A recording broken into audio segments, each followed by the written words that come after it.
ශාක්‍යෝ බුදුහාමුදුරුවන්ට ගරු කරේ නැහැ, රෙස්පෙක්ට් කරේ නැහැ. පොඩි කුමාරවරු කුමාරියෝ දාලා වැන්දා, ලොකු අය වැන්දේ නැහැ. අන්නේ වෙලාව බුදුහාමුදුරුවෝ යමා මහ පෙරහර පානවා. මට කියන්න ඕන කතාව අන්නේ එකයි. යමා මහ පෙරහර කියලා කියන්නේ මොකද්ද? අද ගොඩක් දෙනෙක් හිතනවා එක නාස් සිඳුරකින්, එක ඇහැකින්, එක කනකින් මහා ජල ධාරාවක්, අනිත් පැත්තෙන් මහා ගිනි ජාලාවක් පිට කරන එක තමයි මොකද්ද? යමා මහ පෙරහර පානවා කියන්නේ. එනේ මැජික් එකක් කරනවා වගේ එකපාරටම අහසට පැන නැගිලා මහ විශාල ජල ධාරාවක්, ගිනි ධාරාවක් දෙපැත්තෙන් පිට කරනවා. මේ මිනිස් ඇඟකින් කොහොමද ජල ධාරාවක් පිට කරන්නත්, ගිනි ජාලාවක් පිට කරන්නත් මොකද්ද ඒ අටයුත්ත? ගිනි ජාලාවවත් ජල ධාරාවවත් නෙමෙයි මෙතන තියෙන වැදගත්කම. මොකද්ද? එතන තියෙන හිතේ තියෙන නම්‍යශීලීකම. ඒ කියන්නේ මොකක්ද දන්නවද? ගිනි ජාලාවක් පිට කරන්න ඕන නම් තේජෝ කසිනේට අපේ හිත සමවැදෙන්න ඕනේ. හිත සමවැදෙන්න සෑහෙන වෙලාවක් යනවා. සමවැදෙනවා කියන්නේ හිත ඒකාග්‍ර අරමුණකට ගන්න දරන උත්සාහය. දැන් තේජෝ කසිනේට සමවැදෙනකොට සමහර තාපසයන්ට දින ගාණක් යනවා. සමහර තාපසයන්ට සති ගාණක් යනවා. සමහර තාපසයන්ට මාස ගාණක්, අවුරුදු ගාණක් යනවා. අවුරුදු ගණන් මහ වනාන්තර වලට ගිහිලා තේජෝ කසිනේට සමවැදෙන්න හිත පුරුදු කරන තාපසයෝ බුදුහාමුදුරන් කාලේ විශාල ප්‍රමාණයක් හිටියා, දහස් ගාණක්.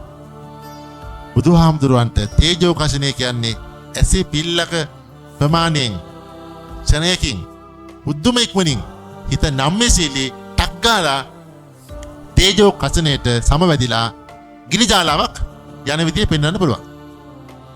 ඊට පස්සේ මොකද්ද? ඒ වටිනාම කැලේ ඊට පස්සේ තියෙන්නේ ආපෝ කසිනේට හිත මාරු කරනවා. බුදුහාමුදුරන්ට පුළුවන් අර සැනින් හිත ආපෝ කසිනේට ගත්තා, ඇස්බිල්ලක් ගන්න වෙලාවක් යන්නේ. තාම ඉක්මනට ටක්ගාලා අර කසිනේට සමවැදෙනවා. එහෙම සමවැදිලා ජල ධාරාවක් යන විදිහට පෙන්වනවා. ඊට පස්සේ ඒ සැනිකව දැන් අර අනිත් දකින්න කෙනාට පේනවා ගිනි ජාලාවක් ගියා.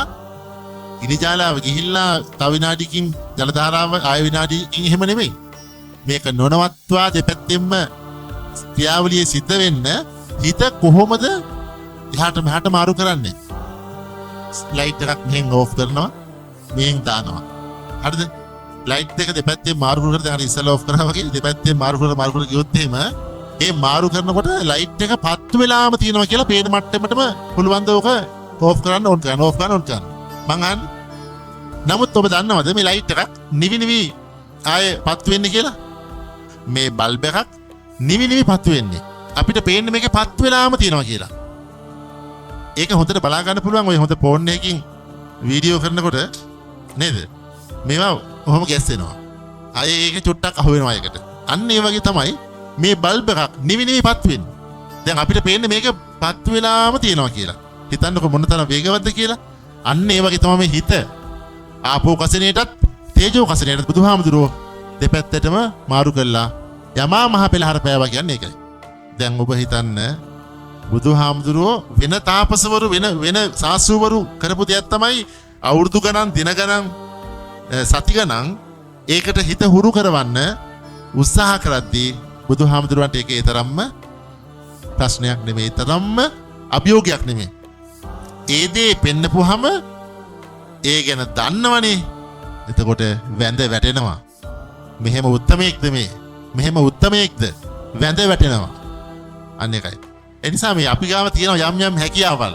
ඒ හැකියාවල් ඉස්සරහා සමහර දෙනෙක් තුස්නීම් භූත වෙලා බලන් ඉන්න මේ මිනිස්සයා පුදුම විශ්ව කර්මයේ එහෙම කියලා හිතන අවස්ථා තියෙනවනේ අපේ ජීවිතවල. අපේ ජීවිතවල මෙයාට මේ දේ කරන්න පුළුවන් නේ. මෙයා පුදුම දක්ෂයෙක් නේ.